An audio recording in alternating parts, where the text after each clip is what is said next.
Is your relationship suffering because of sexual narcissism?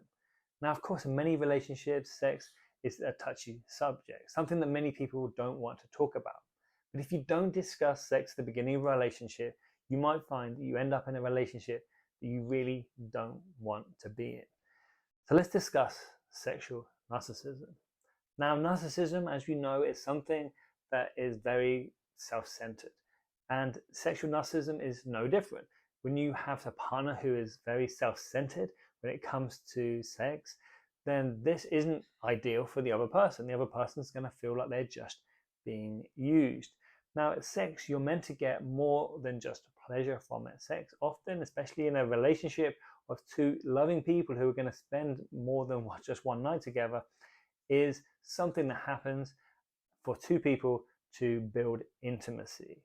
Now, the problem with sexual narcissism is people who have sexual narcissism do not like intimacy because of their past, because of their traumas, because of everything that's happened to create the narcissist.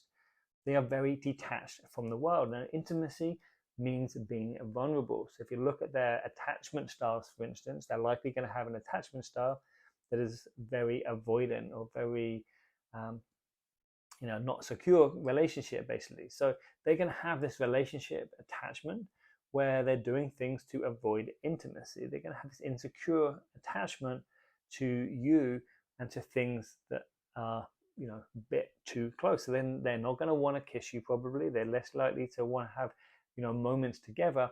But yet when they want sex, they're going to want sex. When they want you to do something, they're going to want to do it, and they're going to want to do it their way. Now, they're also going to use this against you, because remember, when you're having sex, this can be a very vulnerable time. So you're in a very vulnerable time, a very vulnerable position.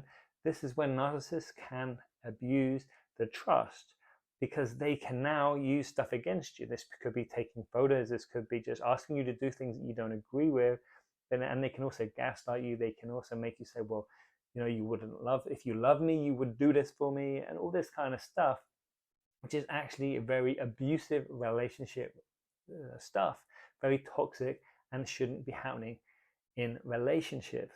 Now, if you find yourself in this kind of relationship, it's important that you set boundaries straight away. In fact, if you can set boundaries from the beginning of the relationship, that's when I would recommend you do it, because there's nothing worse than finding you with a sexual narcissist who only cares about themselves, who isn't willing to live in a relationship where it's 50-50, in a relationship where you think about each other's needs, because it's so important that you put the other person needs ahead of yours sometimes, and it's so important that they do exactly the same for you. A one-way relationship is not a relationship. It's a way to serve the narcissist sexually. Now, you don't want to be part of that kind of relationship, so I would recommend putting that boundary in place very soon into the relationship, so you can check out whether or not this person is a narcissist or sexual narcissist. Now, one way to tell if this person is sexually narcissistic is they will be very low in self-esteem. They may not even want to get undressed themselves, or maybe they will. Maybe they'll want to be, very much look at me, grandiose narcissists. Now, there isn't one particular type of narcissist, but what you will notice is it is all about them. Whether this is all about me as in look at me, or all about me as in like don't look at me, and why does everyone want to look at me? They're very self-conscious. So either way, this all comes from this fragile ego, this fragile state of I'm not good enough and I don't know who I am, and this really place of lack, and this comes out in a sexual nature.